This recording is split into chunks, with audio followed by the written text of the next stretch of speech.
মৌলভীবাজারের বড়লেখায় বন্যা দুর্গতদের পাশে দাঁড়িয়েছে এনসিসি ব্যাংক বড়লেখা শাখা। সোমবার দুপুরে উপজেলার বন্যা দুর্গত ৩০০ পরিবারের মাঝে চাল, ডাল, তেল, খেজুর সহ বিভিন্ন সামগ্রী বিতরণ করেছে।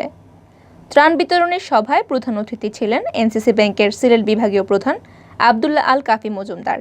এনসিসি ব্যাংক বড়লেখা শাখার ব্যবস্থাপক অজয় দত্তের সভাপতিত্বে ও ব্যবসায়ী শামীম মাহমুদের সঞ্চালনায় সভায় প্রধান অতিথি ছাড়াও অন্যদের মধ্যে বক্তব্য দেন পৌর মেয়র আবুল ইমাম মোহাম্মদ কামরান চৌধুরী, উপজেলা আওয়ামী লীগের সহসভাপতি অধ্যাপক বিধান চন্দ্র দাস, সাধারণ সম্পাদক ভারপ্রাপ্ত রফিকুল ইসলাম সুন্দর, সাবেক সাংগঠনিক সম্পাদক আমেরিকা প্রবাসী আওয়ামী লীগ নেতা বদরউদ্দিন, যুগ্ম সম্পাদক ও সাবেক উপজেলা vice chairman Vivekananda Das Nantu, NCC bank Sylhet Chowhatta শাখার ব্যবস্থাপক আরশাদুল্লাহ খান, ইউপি চেয়ারম্যান সালে আহমদ জুয়েল প্রমুখ। বক্তারা বলেন, এনসিসি ব্যাংক মহতে উদ্যোগ নিয়ে বন্যার্তদের পাশে এগিয়ে এসেছেন, তা অত্যন্ত প্রশংসনীয়।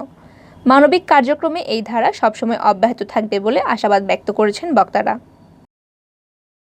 অনুষ্ঠানটা যে উপহার সামগ্রীটা আনার ব্যাপারে এখানে কিন্তু আমাকে কিন্তু করছেন টাকাটা দিচ্ছেন কিন্তু আমাদের এই যে আগের ম্যানেজার আশাদ সাহেব এবং বর্তমান ম্যানেজার অজয়বাবু। আমরা কিন্তু ত্রাণ সামগ্রীগুলা বা উপহার সামগ্রীগুলা আমরা সুনামগঞ্জে দেওয়ার কথা।